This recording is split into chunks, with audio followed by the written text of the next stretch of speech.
Welcome to another Strategy Saturday session where we cut through the noise and explore the deeper currents shaping the future of operational excellence.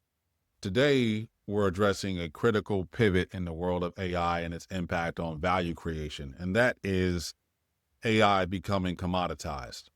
But what's rising in value? That's you, people.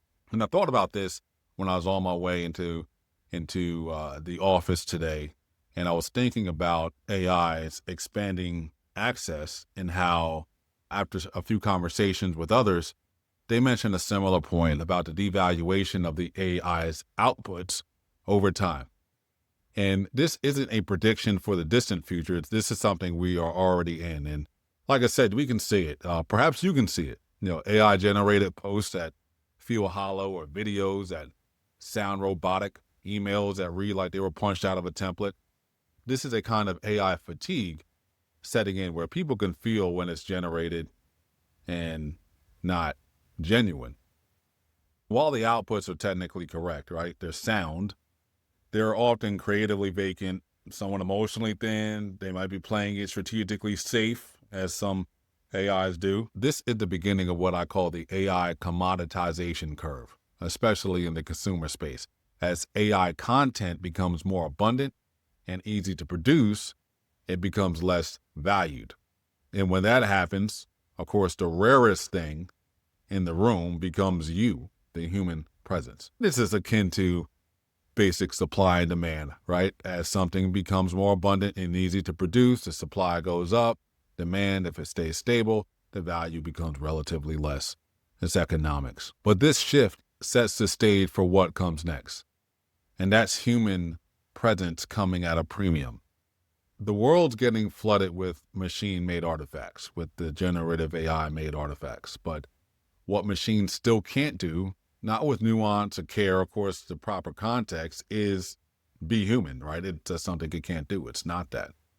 So while the masses chase AI outputs, the future belongs to those who can also master AI-assisted human connection. So we're talking about strategic facilitation, emotional intelligence, real-time leadership judgment, the ability to read the room, making decisions under ambiguity, in context, with humans and for humans. Those will be the differentiators in a sea of generative AI sameness that's produced by many others. Now, it's important to draw a distinction here, right?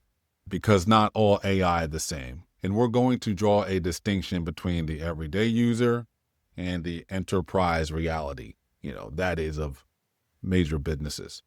For the everyday user, this is the person using generative AI like ChatGPT to create trendy videos, or perhaps it's Midjourney when it comes to videos, but trendy videos, AI art, blog posts, auto-drafting emails. That user is going to feel the brunt of this commoditization.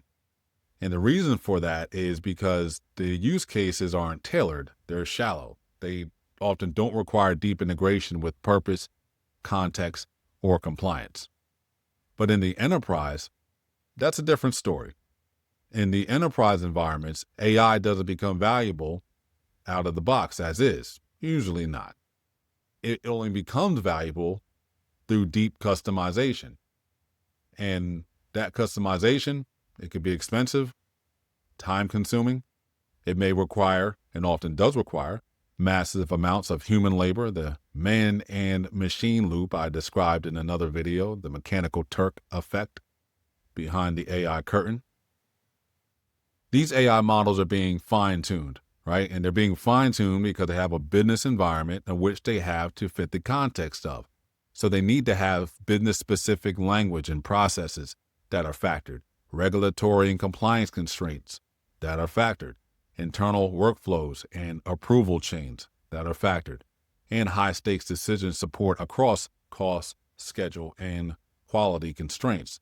So while AI commoditization hits the general public hard in the future, the enterprise AI strategy is about investing in non-commoditized, high-value assets tailored to the proprietary needs of the company with unique return on investment opportunities.